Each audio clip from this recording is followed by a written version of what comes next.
Selama ribuan tahun, beberapa dari mereka hidup berdampingan dari berbagai habitat, meskipun pada akhirnya hanya satu spesies yang bertahan hingga kini, yaitu Homo sapiens. Halo sedulur Tagar Info, aku buat video ini bukan tanpa sumber ya. Cerita yang akan aku sampaikan ini tentu punya dasar, ya, dari buku ini. Terserah kalian mau percaya atau tidak. Di videoku sebelumnya, itu sudah kubuat episode 1. Dan video ini adalah lanjutannya. Buku yang tadi, itu bercerita tentang sejarah singkat umat manusia. Kita semua punya agama, kita semua punya kepercayaan. Ya, anggap saja ini hiburan. Selama ini, kita hidup dengan satu keyakinan. Hanya ada satu jenis manusia, yaitu kita, Homo sapiens. Tapi kenyataannya kita sebenarnya punya saudara di masa lalu yang mungkin pernah hidup bersama nenek moyang kita di masa lampau di bumi ini. Cerita tentang keberadaan mereka telah terkubur selama ribuan tahun.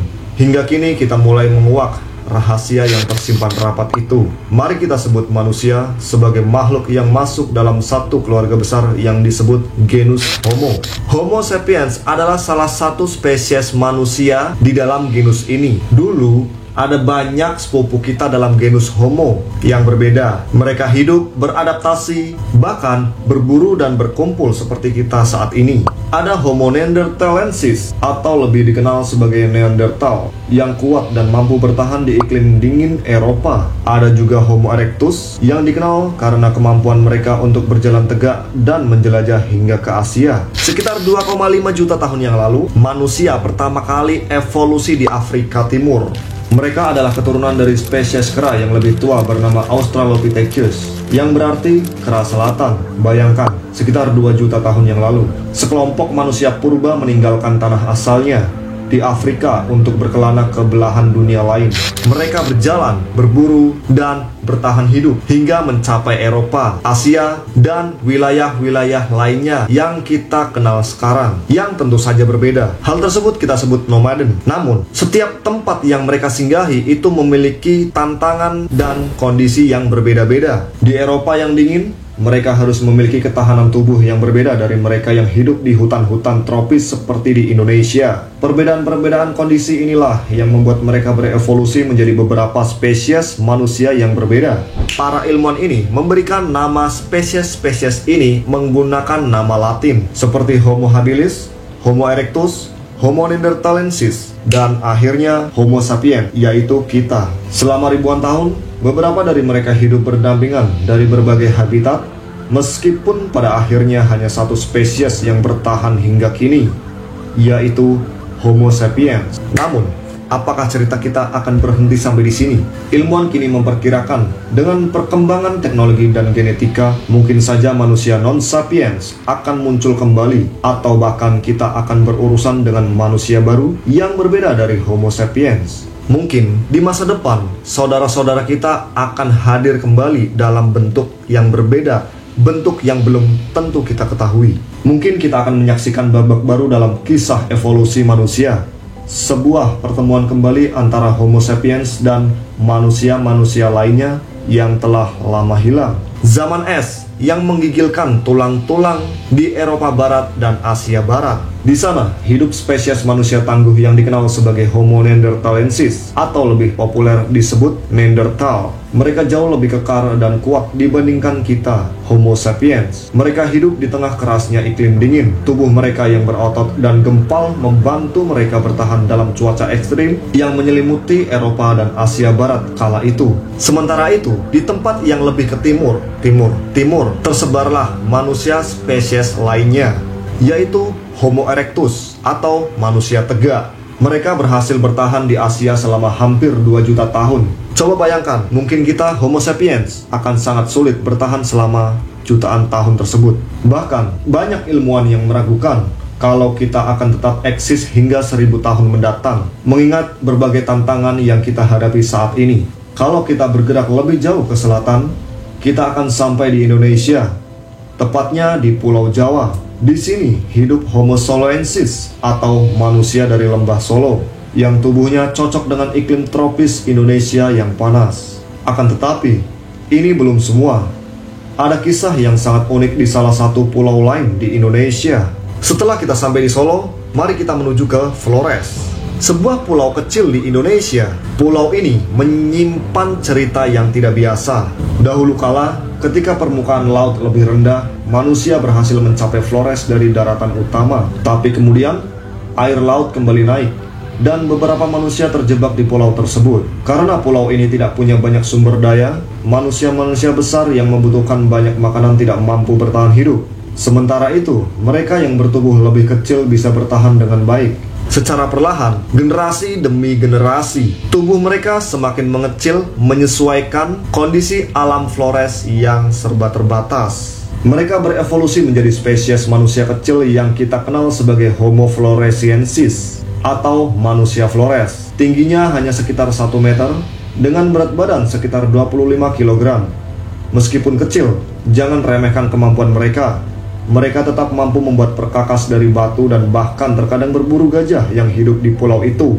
Tapi tentu saja, gajah-gajah ini juga berukuran mini atau katai, mengikuti jejak lingkungan yang unik di Flores. Dari Neanderthal yang perkasa di dinginnya Eropa, Homo erectus yang tangguh di Asia, hingga Homo floresiensis yang mungil di Indonesia. Kita melihat bagaimana manusia purba berevolusi dengan luar biasa, menyesuaikan lingkungan di mana mereka hidup. Ini adalah cerita tentang kemampuan bertahan hidup yang sangat luar biasa. Dari mereka, kita belajar tentang bertahan hidup adalah tidak serta-merta perihal menjadi yang terbesar agar bisa bertahan atau yang terkuat, akan tetapi tentang kemampuan beradaptasi. Di sebuah gua terpencil di Siberia, Rusia, yang dikenal sebagai Gua Denisova, di tempat yang hening ini, sebuah penemuan luar biasa mengubah pemahaman kita tentang manusia purba. Para ilmuwan menemukan sepotong tulang jari kecil yang telah memfosil. Tidak ada yang mengira bahwa tulang kecil ini menyimpan sebuah rahasia besar. Setelah diteliti, hasil genetika menunjukkan bahwa tulang jari ini milik spesies manusia yang belum pernah kita kenal sebelumnya.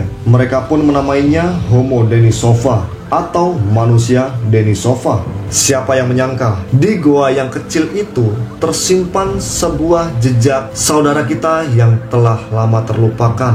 Ini membuat kita berpikir berapa banyak lagi kerabat manusia yang belum kita temukan. Bisa jadi masih ada saudara kita yang tersembunyi di gua-gua lain, di pulau-pulau terpencil, atau mungkin di belahan bumi dengan iklim yang berbeda. Sementara evolusi manusia di Eropa dan Asia sedang berjalan, Afrika juga tidak berhenti menciptakan spesies manusia yang baru. Dari Afrika Timur, yang dianggap sebagai buayan manusia, lahirlah spesies-spesies seperti Homo rudolfensis, manusia dari Danau Rudolf, dan Homo ergaster, manusia yang bekerja. Hingga akhirnya muncul spesies kita sendiri, Homo sapiens, yang kita beri nama manusia bijak dengan rasa bangganya. Namun, siapakah kita sebenarnya di tengah banyaknya spesies manusia di zaman itu? Di masa lalu, keluarga manusia ternyata sangat beragam. Ada yang tubuh tinggi besar, ada juga yang lebih pendek. Beberapa di antara mereka hidup sebagai pemburu pengumpul yang damai. Ada yang tinggal di satu pulau saja, sedangkan yang lain menjelajahi berbagai benua. Mereka berbeda-beda, tetapi semuanya adalah manusia dari genus Homo. Ada kesalahpahaman yang sering terjadi. Kita membayangkan sebuah evolusi manusia seperti garis lurus, seolah-olah Homo ergaster berkembang menjadi Homo erectus, lalu menjadi Homo neanderthalensis, dan akhirnya menjadi Homo sapiens. Model linear ini menciptakan kesan bahwa hanya ada satu jenis manusia di bumi pada waktu itu. Faktanya, dari sekitar 2 juta tahun yang lalu hingga 10.000 tahun yang lalu, bumi tidak hanya dihuni oleh satu spesies manusia saja. Justru, selama ratusan ribu tahun, ada banyak spesies manusia yang hidup berdampingan. Sama seperti hari ini, kita bisa melihat beberapa jenis beruang. Ada beruang coklat, beruang hitam, beruang kutub pada masa lalu. Kita juga punya banyak spesies manusia yang saling berbagi ruang hidup. Lantas, saat ini, mengapa hanya ada kita di planet ini? Adalah Homo sapiens. Kemana semua saudara kita? Yaitu spesies manusia lainnya, tidak ada lagi di bumi. Mungkin semua ini adalah keanehan. Atau apakah ini semuanya adalah bukti kejahatan yang merupakan persaingan di antara kita semua? Apakah kita sebagai Homo sapiens secara sengaja ataupun tidak telah menghilangkan saudara-saudara kita pada saat itu? Inilah kenyataannya. Kita sekarang adalah satu-satunya spesies manusia yang tersisa. Namun, jejak mereka masih tersimpan di dalam DNA kita. Kisah mereka masih menjadi bagian dari sejarah yang panjang tentang perjalanan manusia di bumi. Dan begitulah perjalanan panjang genus Homo, dari leluhur kita yang jauh hingga saudara-saudara kita yang tersembunyi di berbagai belahan dunia. Pernahkah kita membayangkan bahwa dunia dahulu dihuni oleh berbagai spesies manusia yang berbeda? Kenyataan ini membuat kita bertanya, bagaimana kisah hidup mereka dan mengapa sekarang ini hanyalah kita, Homo sapiens lah yang tersisa di bumi ini. Semoga cerita ini menghibur. Cerita ini adalah sejarah kita, percaya atau tidak. Aku bercerita tidak berdasarkan khayalanku, tidak berdasarkan ChatGPT, Gemini, atau AI yang lainnya. Tapi ini berasal dari seorang penulis, yaitu Yuval Noah Harari, pada bukunya yang berjudul Sapiens, Riwayat Singkat Umat Manusia.